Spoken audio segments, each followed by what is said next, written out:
Thank you. ನಾನು ಕೊಡಗು ಜಿಲ್ಲಾ ವರದಿಗಾರ ಅನುಕಾರ್ಯಪ್ಪ. ಕೊಡಗು ಜಿಲ್ಲೆಯಲ್ಲಿ ಕಳೆದ 3 ದಿವಸಗಳಿಂದ ಧಾರಾಕಾರ ಮಳೆ ಆಯಿತು. ಪರಿಣಾಮ ಕಾವೇರಿ ನದಿಯಲ್ಲಿ ನೀರಿನ ಮಟ್ಟ ಏರಿಕೆಯಾಗಿರುವಂತದ್ದು. ನಾವೀಗ ಕಾವೇರಿ ನದಿ ಹರಿಯುವಂತ ಬೇತ್ರಿ ಅಂತ ಹೇಳುವಂತ ಜಾಗದಲ್ಲಿದ್ದೀವಿ. ಇಲ್ಲಿ ಸಂಪೂರ್ಣವಾಗಿ ಭರ್ತಿ ಬರಡಾಗಿತ್ತು ನದಿ.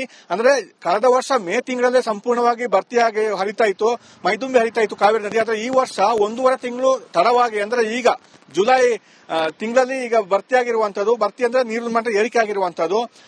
ಸಾಕಷ್ಟು ನೀರು ಹೋಗ್ತಾ ಇದೆ. ಅಂದ್ರೆ ಇದೇ ರೀತಿ ಮಳೆ ಆದ್ರೆ ಮತ್ತಷ್ಟು ನೀರು ಬಂದು ಕೆಆರ್ಎಸ್ ಡ್ಯಾಮಿಗೆ ಮತ್ತಷ್ಟು ನೀರು ಹರಿದು ಹೋಗುವ ಸಾಧ್ಯತೆ ಇದೆ. ಯಾಕಂದ್ರೆ ಕೆಆರ್ಎಸ್ ಡ್ಯಾಮಿಗೆ ಕಳೆದ ವರ್ಷ ಇದುವರೆಗೆ ಸಾಕಷ್ಟು ನೀರು ಹೋಗಿತ್ತು, 109 ಅಡಿಯಷ್ಟು ನೀರು ಹೋಗಿತ್ತು. ಆದ್ರೆ ಈ ವರ್ಷ ತುಂಬಾ ಕಡಿಮೆ ಇದೆ.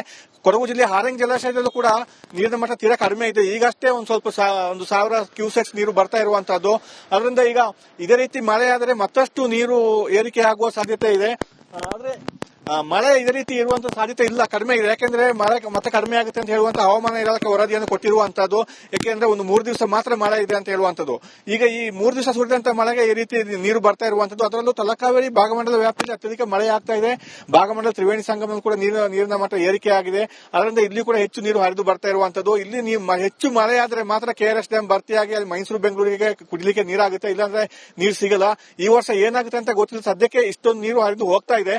ಈಗ ಒಂದು 2 ದಿವಸಗಳಿಂದ ಮಳೆ ಆಗ್ತಿದೆ, 2-3 ದಿವಸಗಳಿಂದ. ಅದರಿಂದ ಎಲ್ಲ ಕೆರೆ ಕಟ್ಟೆಗಳು ಈ ಕೊಡಗು ಜಿಲ್ಲೆಯಲ್ಲಿ ತುಂಬ್ತಾ ಇದೆ. ಅಂದ್ರೆ ಭತ್ತದ ಕೃಷಿ ಗದ್ದೆ ಏನಿದೆ ಅಲ್ಲಿ ಕೂಡ ನೀರಿರಲಿಲ್ಲ, ಭತ್ತದ ಬಿತ್ತನೆ ಮಾಡ್ಲಿಕ್ಕೆ ಕೂಡ ನೀರು ಇರಲಿಲ್ಲ. ಈಗ ಈ ಮಳೆಯಿಂದ ನೀರಾಗಿರುವಂತದ್ದು. ಅದೇ ರೀತಿ ಕಾವೇರಿ ನದಿಯಲ್ಲೂ ಕೂಡ ನೀರಿನ ಮಟ್ಟ ಏರಿಕೆ ಆಗಿರುವಂತದ್ದು. ಇದೇ ರೀತಿ ಮಳೆ ಮುಂದುವರೆದ್ರೆ ಮಾತ್ರ ಹೆಚ್ಚು ಕಾವೇರಿ ನೀರು ಹೋಗ್ಲಿಕ್ಕೆ ಸಾಧ್ಯ. ಒಂದು ವೇಳೆ ಮತ್ತೆ ಮಳೆ ಕೈಕೊಟ್ರೆ ಮತ್ತೆ ಈ ನದಿ ಬತ್ತ ಹೋಗುತ್ತೆ. ಯಾಕಂದ್ರೆ ಜಲಮೂಲಗಳು ಇನ್ನು ಎದ್ದಿಲ್ಲ. ಹೆಚ್ಚು ಮಳೆ ಗಾಳಿಯಾದಾಗ ಮಾತ್ರ ಜಲಮೂಲ ಹುಟ್ಟುತ್ತೆ. ಆ ಜಲಮೂಲ ಹುಟ್ಟಿದಾಗ ಅಷ್ಟು ಬೇಗ ನೀರು ಬತ್ತಲ್ಲ. ಆದ್ರೆ ಈಗ ಏನಾಗಿದೆ, ದಿಢೀರಾಗಿ ಮಳೆ ಬಂದ್ರೆ ಒಂದು 3 ದಿವಸ ಮಳೆ ಆಗಿದೆ. ಆದ್ರಿಂದ ಈ ನೀರು ಹರಿತಾ ಇದೆ. ಮತ್ತೆ ಹೆಚ್ಚು ಮಳೆ ಆದ್ರೆ ಮಾತ್ರ ನೀರು ಉಳಿಲಿಕ್ಕೆ ಸಾಧ್ಯ.